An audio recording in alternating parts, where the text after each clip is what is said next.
Okay, so one of the main thing I would say is that there are reasons for anger. For example, you take Afghanistan. War is going on in Afghanistan for last 30 years. 2 million people have died. 3 million people are maimed. Altogether in this period, 7 million have become refugees. The result of that, all of that on lifestyle is that Afghan now, according to CIA, no, I don't have direct connection with CIA. They got a fact book on the internet. I must explain this aspect of things. Afghan lives only 44 years. And if that is true, for 30 years, if average age is 44 years, so 30 years, so almost all Afghans have seen nothing but war and devastations since they entered their teenage. So this is a major aspect of it, and major burden of this all warfare and all is on women and children, because they are the one who have to struggle more because one of the partner from the family is missing. And whatever we have contributed to Afghan development, even in the capital of Afghanistan, electricity comes just for a couple of hours. That's capital of Afghanistan. So you understand the life and all that, and now I think you will not have much way, I will not dwell on it much more on why Afghanistan and Afghan people will have anger. Because anger, according to all literature, anger and frustration contribute to feelings which take sometimes some people towards the violence. But add to that in the Muslim world, if you combine other variables like Iraq occupations and Palestine situation and US bases in 20 plus Muslim countries, and put into the spice of Guantanamo Bay and throw in some photos of Abu Ghraib, and with globalization in the world, everybody watching on their TV and internet, you can get some picture what creates the lethal mix of anger in the Muslim world. I'll take to the second variables of anger in the Muslim world. And it has nothing to do with the occupation, it has nothing to do with the attribution towards the other, but it is something internal. Imagine this thing. Living in Melbourne, somebody robbed you on the streets. Not that it happens very often in your beautiful city. If somebody does that, what will you do? You'll call police, right? Right or wrong? Probably most cities, that's what you'll do. What about if you don't have a phone to call police? Well, that defines good part of humanity. What about there is no number for police which is available to you? Because in most of the world, 80% of the population have no police around to call them. What about if police is there and you can call them, but they will only help you if you give them some bribery? Well, if police officer is looking for bribery, as a citizen, I must do something about it. Well, I'll wait until I'll call the mayor and I'll vote the sheriff out, vote the mayor out. They cannot have somebody who can take my report down about the robbery, right? Right or wrong? What about if they do not have election to kick that mayor out? What about there's nothing you can do about that police officer? What about if that police officer is connected with the guy who robbed you in the first place? It has nothing to do with occupation. It has nothing to do with what West is doing to us and blah, blah, blah. I mean, there are other things which West is doing. We covered that. So this is an internal variable. It is not exclusive to the Muslim world. It is found in many, many parts of the world. It could found in Catholic world. It could find in all over. So how people respond to that is determined by many other variables. How the systemic thing is perceived in different parts of the world. And I can share with you how it goes about happening. So this is a systemic frustration that I like to have good life. The guys, the TV I'm watching, the cop TV and the FBI TV and all of that, in which FBI is always the good guy, police is always the good guy, and they're coming to help you. And I have nothing like that available. So a globalization of information, what good life could be, which you're frustrated that you can contribute to have that for your society. How it will be interpreted? One way it will be interpreted is that we need to improve the system. Anybody here heard of the lawyers' movement in Pakistan? Raise your hands. Lawyers' movement in Pakistan to restore justice. Well, some of you, a good part of you heard about that.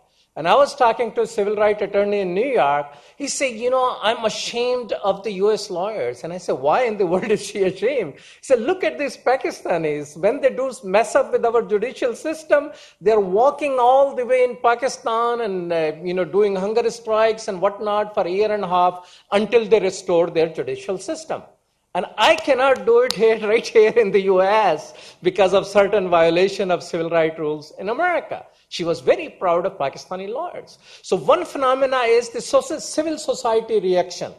In lots of the third world, including Muslim countries, civil society is thriving like anything. I was sitting in a US-8 meeting in Washington, D.C., and I met a gentleman, a Pakistani, who has an organization. They open one school every fourth day. You know how you compare that? You compare this with McDonald's. They don't open that many McDonald's every fourth day. And I was surprised. So one response is that civil society is trying to handle that if the government is failing systematically, we will take things in our hand. But still, they are taking things in their hands. Second response is, well, the government is not doing anything, and it's not happening that way, and we'll take law into our hands. And these people will do things to fix the society. Police is not there, they will form groups. If police is not protecting, they hire a firm and give them the money, sort of double taxing. So they're giving tax to the government, tax is not protecting, then they're giving tax. Now there are a lot of groups. Hey, if you give me $5, I will take care of you. Nobody will bother you. Remember that? Mafia movies? So that there is a sort of a process in which people dismiss the government and say, well, we will handle. And it happens all over Latin America, happen in many parts of that. Then the same phenomena has turned into some sort of movements. And that's very common. In India, anybody from India here? Raise your hands. Well, somebody has some reference point here. Google it. Google word Naxalite. Whether it's daily news, you will have hundreds of news items. It doesn't form headlines in America or the US or in Australia. But when you Google it, you will find out Naxalites, they control in terms of their operation. Not control is not proper word. I will say they operate in almost 40% of India on the northeast and western aspect of it. They kill officers, they took over the area, there are areas, police, and nobody can enter. And for some reason, last week, they destroyed tennis schools in one of these states on the west side. Because the school, sometimes these people take as a symbol of the government. School, police station, public services. So Naxalites, now they are secular people. They may be Hindu or something, but they're not acting based on their religion. They're acting on being Naxalized and Marxist theories that will take, and they have red flags around them. So there is a whole phenomena. If government is not going to help us, and there is a poverty and injustice, we are going to create our own world, and there is an ideology attached to it. Same thing you find in Somalia. In Somalia, there is something they called I forgot the word. The court, I think Qadi court is the word. So there are independent court systems, and court systems have developed their federation, and they're taking care of trying to run their life. In similar way, we find that in northern areas of Pakistan, there is some organization called, I wrote down the name to be accurate, Tehreek-e Nifaz-e Shariat-e Muhammad. And when I started reading them, they are taking laws in their hands and they want to run. And what they say, and that will take me into transition towards the second aspect of my presentation. What is this theology of anger? Well, first component what I found is this Frangi system is not working, and we will have to change this Frangi system. First thing you note the word system. Probably none of you know what Frangi is because you were not there when Crusaders went to Middle East. The Arabs and the Muslims called Crusader Frenji. Frenji from Frank, remember? Franks and all that stuff. So all the Arabs were calling Crusaders a common word Frenji. From there, it landed in South Asia. Instead of Frenji, it became a Frangi.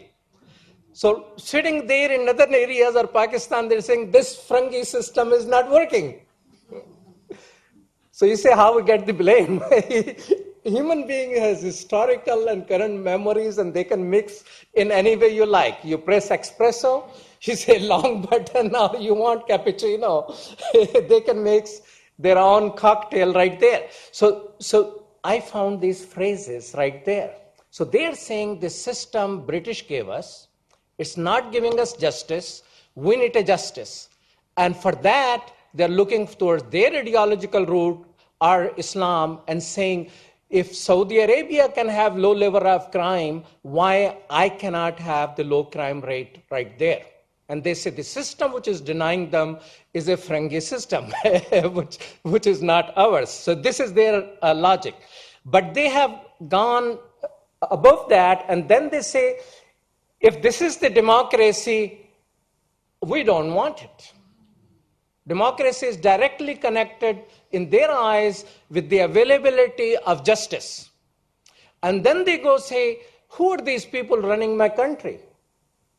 They are just studied in those schools which Frangi, remember, they establish, and it's all, they don't care for us, they don't care for pure people. After listening what's happening in other areas of Pakistan, after 7-8 days, I decided 7-8 years of absence from Pakistan scene, too busy in Chicago in board of the parliament and whatnot, I decided to go. And I went to the camps where refugees, the military action is going on to take them out and all that. I started talking to refugees, which were just coming fresh. And I tried to develop a sort of cloud. What word is most used when they are talking to me? I found 2 words. One word was gharib, which means poor, literally, in their language. And second word was justice. In their vocabulary, adl. That we don't get justice. Where should we go? Nobody cares for poor. Nobody cares for poor. Constantly for one day stay, no matter how you cut it, what question you ask, these were the 2 words which will be coming out most commonly. So now they have come to the second pillar of that anger ideology, that this democracy is not working and we reject it. And you find their leader, Sufi Muhammad, saying that, and other people. And Sufi Muhammad lost rest of the Pakistan. He had quite a bit of support that, we need to have the justice. Then he gave this speech in which he unleashed on democracy as a whole. And he lost most of the Pakistan on that speech, because most Pakistanis, they believe in their faith and they feel democracy is something which you got to have to live your life properly. And they lost most of the Pakistan when he unleashed his ideology of anger opposing democracy. But that's not where it stopped. They then will go on saying that we Muslims should not make kafirs at their friend. And they will twist and translate wrongly different verses of the Quran to say that. I'll not go into theological detail of how they do it, but kafir, they define everybody except them. Even if you disagree with them, you are one of those. And now there is a spectrum of meaning of word kafir. It's a term in the Quran, in the Arabic language. A spectrum goes from those people who are fighting you because of what your faith is, towards the spectrum where I stand, that they are my neighbors. You see, you can call, I have difficulty calling people who don't believe the way I believe, even non-Muslim. I call them my neighbors. because that gives the major connection of humanity, that we are human being first. And religion and prophets came to guide people to have better humanity, right? And Quran says directly, we sent all the prophets to establish justice. So better, fair relationship among human being in a society is the goal of the revealed faith, as I have understood through my faith. So humanity is the prime. So what they are doing is they want humanity to be divided first, and narrow based on the level of anger they have, or the cappuccino, or the whatever they have drank that day of ideological mix, they will use a worst possible meaning. Because once you define that way, they feel their task is easier, and another component will come that all the Christians and Jews are kafir. Now, Quran uses the terminology of people of the book to define people who are revealed book. And our elders, prophets and people who followed him, wherever they went, for example, they went to Persia and they found Zoroastrian have a book. They say, oh, these are people of the book. So there is a special status which constantly expanding. But that's the winning strategy of humanity. But when you are in this ideology of anger, they are even taking people out who are well established in the Quran about that. So this is another component of that. Then they will also say the Quran is enough for us, meaning all the Islamic laws which deals in a good human behavior, even when you are angry, even when you have enemies, even if you are in war, there are rules which you must follow. They want to dismiss all of those rules, say, we don't need these rules. Human being made them. We believe in this. So they have freedom to interpret the way they choose to do. I'll just take a couple of more things before I come to the conclusion. Then they have this terminology called Darul Harb, abode of war. Now, this is not in the Quran or the Prophet Muhammad, peace be upon him's teaching, but this terminology is of international relations the way Muslims saw it about 1,000 years ago. But there are many abodes of Islam, abodes of kufr, abodes of harb, abodes of diplomacy, abodes of contractual relationship. So if you have relationship with any nation, and these were laws of international law of Islam for the countries, for the governments, they were not for every little Joe to jump up with that and make a decision and diplomacy of their own and start issuing statements about other people. But that's what ideology of anger does. It throws away the whole bodies of law. If you do that, for example, modern Islamic economics, you have hundreds of books. There are literally thousands of banks. Just in United Kingdom, there are 3,000 plus banks, branches of 5 top banks of UK, which operate in Islamic financing for their business and trade purposes. They are not Muslim, but they think it's a good business to do it. There are 3 laws in England which has come modified to accommodate Islamic financing principle. It's a big discipline. If you take all the Quranic teaching and the teaching of the Prophet, maybe you will get 10 pages worth of information. Rest is all human development, that if these are the basic givens, that it should not be exploitative, it should be something in which labor is given its due and not the full benefit to the capital, taking some basic principle, but rest of the development is a human development. And they dismiss all that human development that they're going to do it, no matter where they are sitting in some cave or some place, but they like to have the charge of that, all the development. So let me go, why I'm calling it, another thing they do, and it is, how am I doing on time? Another 2 minutes. Oh, why did I ask? Can I delete that? Okay. Thank you so much. I appreciate that. My begging was good enough. He extended it to 5. Let me strictly abide by that. So one principle they have is there is a word in Islam, it's called ummah. So when we say Muslims, we say Muslim ummah, or we say ummah of the Prophet. Now, ummah literally translates as community. Most of the Quran uses the word ummah for all the humanity. God says we created all human beings as one ummah. And it's a repeated concept. And Quran recognizes that then people divided themselves up, and whatever disputes they have, we will resolve them at the day of judgment. But it continuously calls all humanity one ummah. So Muslim ummah is a circle within the broader circle of humanity. That's how Quran sees it, the way I understand it.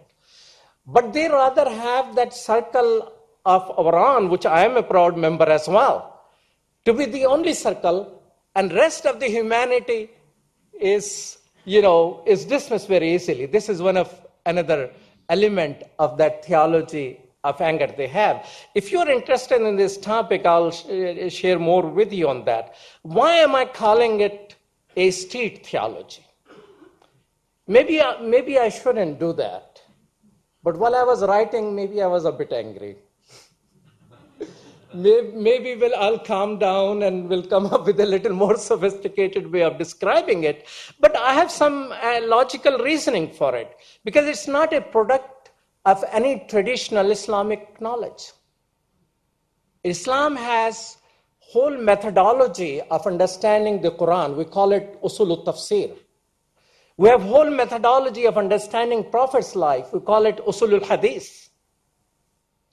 We're so meticulous on it that there are 600,000 teachers of that knowledge, and we have biography of each one of those 600,000 people, and we'll call ilm asma'ul rijal, the knowledge of the people who taught that knowledge. It's very methodological. They dismiss all of that. We don't need this. Have gun, will travel. So that's one of the reasons. Second reason I say that it is a street theology is because it is not part of any established schools of thoughts. But you can have freedom of religion, you can have your own school of thought. But where is that school, for God's sake? I'm looking for one. So it's a school dropouts or some type of inner city culture or a hip hop culture, in which you say much more than what you mean something and you say something. All of that is mixed into it, and that's why I'm using the term street theology of anger. It goes against several well-established Islamic principles. It goes against the basic principles of peace and justice. To me, as a Muslim, Prophet's struggle was to establish peace in that area. He established a peace sanctuary. He established contract after contract with people. If you're interested in the first contract which he established, which some Muslims proudly call the first written constitution of the world, it actually has a contract with Jews and Christians and people who pray to statues. And at the end, you know what it says? There's people of this tribe, Jews of this tribe, and Muslims are one ummah, one people, one community. So the Quranic expression is used to establish that peace sanctuary, and all of that, what they are doing, goes against. One thing I like all of you to read, if possible. Any one of you know Little House on the Prairie? Raise your hands. No reason to raise two hands, just one will do. You know, the character there, Rose, the girl who grew up, some people think Mother Laura didn't write it. Actually, Rose wrote the whole series. But other scholars say, no, she edited it and Mother wrote the whole thing. Well, she wrote little more than that. She wrote a book called Sources of Freedom. And people who have spent so much money to come to the World Parliament of Religion, I would like you to read that. In that Sources of Freedom, she talks first major source of freedom, Prophet Abraham and his struggle to establish freedom for people. You may not have seen Prophet Abraham in that way. Second major source of freedom she describes is Prophet Muhammad, peace be upon him. And I was pretty upset because I wanted to write about Prophet in the way she has written 60 years ago. And third source, she's a little chauvinistic about America as I am. She considered American Revolution to be third source of freedom in the world. Please, all the Australians or other people who are offended by that statement of chauvinism, forgive us. But we do have essential contribution to freedom, which I would like you to read through her book. And that's the street theology of anger. So much. Thank you for the chair and all of you for being patient with me.